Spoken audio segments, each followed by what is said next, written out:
سورۃ البقرہ، سورہ بقرہ کا تعارف۔ مقام نزول، حضرت عبداللہ بن عباس رضی اللہ تعالیٰ عنہما کے فرمان کے مطابق مدینہ منورہ میں سب سے پہلے یہی سورہ بقرہ نازل ہوئی۔ اس سے مراد ہے کہ جس سورت کی آیات سب سے پہلے نازل ہوئیں، آیات، کلمات اور حروف کی تعداد۔ اس سورت میں 40 رکوع، 286 آیتیں، 6121 کلمات اور 25500 حروف ہیں۔ بقرہ نام رکھے جانے کی وجہ، عربی میں گائے کو بقرۃن کہتے ہیں، اور اس سورت کے 8ویں اور 9ویں رکوع کی آیت نمبر 67 تا 73، 67 تا 73 میں بنی اسرائیل کی ایک گائے کا واقعہ بیان کیا گیا ہے۔ اس کی مناسبت سے اسے سورہ بقرہ کہتے ہیں۔ سورہ بقرہ کے فضائل، احادیث میں اس سورت کے بے شمار فضائل بیان کیے گئے ہیں۔ ان میں سے 5 فضائل پیش کرتا ہوں۔ نمبر 1، مسلم شریف کی حدیث ہے، حضرت ابو امامہ باہلی رضی اللہ تعالی عنہ سے روایت ہے، نبی کریم صلی اللہ تعالی علیہ وسلم نے ارشاد فرمایا، قرآن پاک کی تلاوت کیا کرو، کیونکہ وہ قیامت کے دن اپنی تلاوت کرنے والوں کی شفاعت کرے گا۔ اور 2 روشن سورتیں یعنی سورہ بقرہ اور سورہ آل عمران پڑھا کرو، کیونکہ یہ دونوں قیامت کے دن اس طرح آئیں گی جس طرح 2 بادل ہوں، یا 2 سائبان ہوں، یا 2 اڑتے ہوئے پرندوں کی قطاریں ہوں، اور یہ دونوں صورتیں اپنے پڑھنے والوں کی شفاعت کریں گی۔ سورہ بقرہ پڑھا کرو کیونکہ اس کو پڑھتے رہنے میں برکت ہے، اور نہ پڑھنے میں ثواب سے محروم رہ جانے پر حسرت ہے، اور جادوگر اس کا مقابلہ کرنے کی طاقت نہیں رکھتے۔ نمبر 2، مسلم شریف ہی کی حدیث ہے، حضرت ابو ہریرہ رضی اللہ تعالی عنہ سے روایت ہے، حضور پر نور صلی اللہ تعالی علیہ وسلم نے ارشاد فرمایا، اپنے گھروں کو قبرستان نہ بناؤ، یعنی اپنے گھروں میں عبادت کیا کرو، اور شیطان اس گھر سے بھاگتا ہے جس میں سورہ بقرہ کی تلاوت کی جاتی ہے۔ بخاری شریف کی حدیث ہے، حضرت ابو مسعود رضی اللہ تعالی عنہ سے روایت ہے، سرکار دو عالم صلی اللہ تعالی علیہ وسلم نے ارشاد فرمایا، جو شخص رات کو سورہ بقرہ کی آخری 2 آیتیں پڑھ لے گا تو وہ اسے ناگہانی مصائب سے کافی ہوں گی۔ نمبر 4، ترمذی شریف کی حدیث ہے، حضرت ابو ہریرہ رضی اللہ تعالی عنہ سے روایت ہے، حضور اقدس صلی اللہ تعالی علیہ وسلم نے ارشاد فرمایا، ہر چیز کی ایک بلندی ہے، اور قرآن کی بلندی سورہ بقرہ ہے۔ اس میں ایک آیت ہے جو قرآن کی تمام آیتوں کی سردار ہے، اور وہ آیت آیت الکرسی ہے۔ نمبر 5، حضرت سہل بن سعد سعدی رضی اللہ تعالی عنہ سے روایت ہے، حضور پر نور صلی اللہ تعالی علیہ وسلم نے ارشاد فرمایا، جس نے دن کے وقت اپنے گھر میں سورہ بقرہ کی تلاوت کی تو 3 دن تک شیطان اس کے گھر کے قریب نہیں آئے گا، اور جس نے رات کے وقت اپنے گھر میں سورہ بقرہ کی تلاوت کی تو 3 راتیں اس گھر میں شیطان داخل نہ ہوگا۔ سورہ بقرہ کے مضامین،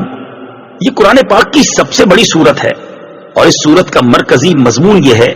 کہ اس میں بنی اسرائیل پر کیے گئے انعامات، ان انعامات کے مقابلے میں بنی اسرائیل کی ناشکری، بنی اسرائیل کے جرائم جیسے بچھڑے کی پوجا کرنا، سرکشی اور عناد کی وجہ سے حضرت موسیٰ علیہ السلام سے طرح طرح کے مطالبات کرنا، اللہ تعالیٰ کی آیتوں کے ساتھ کفر کرنا، انبیاء کرام علیہ السلام کو ناحق شہید کرنا اور عہد توڑنا وغیرہ، گائے ذبح کرنے کا واقعہ، اور نبی کریم علیہ السلام کے زمانے میں موجود یہودیوں کے باطل عقائد و نظریات اور ان کی خباثتوں کو بیان کیا گیا ہے، اور مسلمانوں کو یہودیوں کی دھوکہ دہی سے آگاہ کیا گیا ہے۔ اس کے علاوہ سورہ بقرہ میں یہ مضامین بیان کیے گئے ہیں۔ نمبر 1، قرآن پاک کی صداقت، حقانیت اور اس کتاب کے ہر طرح کے شک و شبہ سے پاک ہونے کو بیان کیا گیا ہے۔ نمبر 2، قرآن پاک سے حقیقی ہدایت حاصل کرنے والوں اور ان کے اوصاف کا بیان، ازلی کافروں کے ایمان سے محروم رہنے اور منافقوں کی بری خصلتوں کا ذکر کیا گیا ہے۔ نمبر 3، قرآن پاک میں شک کرنے والے کفار سے قرآن مجید کی سورت جیسی کوئی ایک سورت بنا کر لانے کا مطالبہ کیا گیا، اور ان کے اس چیز سے عاجز ہونے کو بھی بیان کر دیا گیا۔ نمبر 4، حضرت آدم علیہ السلام کی تخلیق کا واقعہ بیان کیا گیا،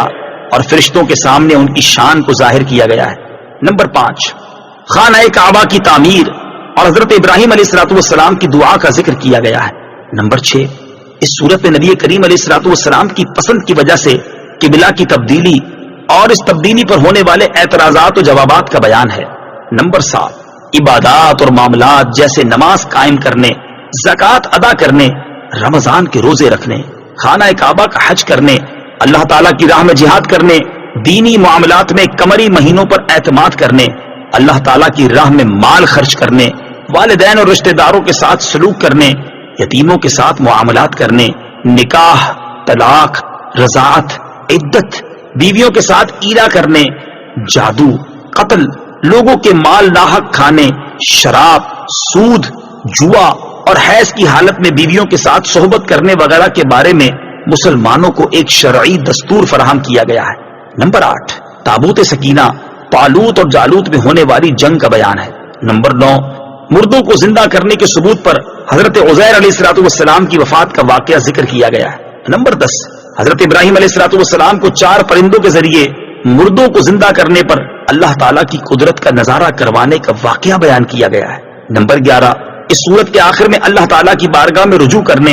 گناہوں سے توبہ کرنے اور کفار کے خلاف مدد طلب کرنے کی طرف مسلمانوں کو توجہ دلائی گئی ہے اور مسلمانوں کو قیامت کے دن سے ڈرایا گیا ہے۔ سورہ فاتحہ کے ساتھ مناسبت۔ سورہ بقرہ کی اپنے سے ماقبل سورت فاتحہ کے ساتھ مناسبت یہ ہے کہ سورہ فاتحہ میں مسلمانوں کو یہ دعا مانگنے کی تعلیم دی گئی تھی،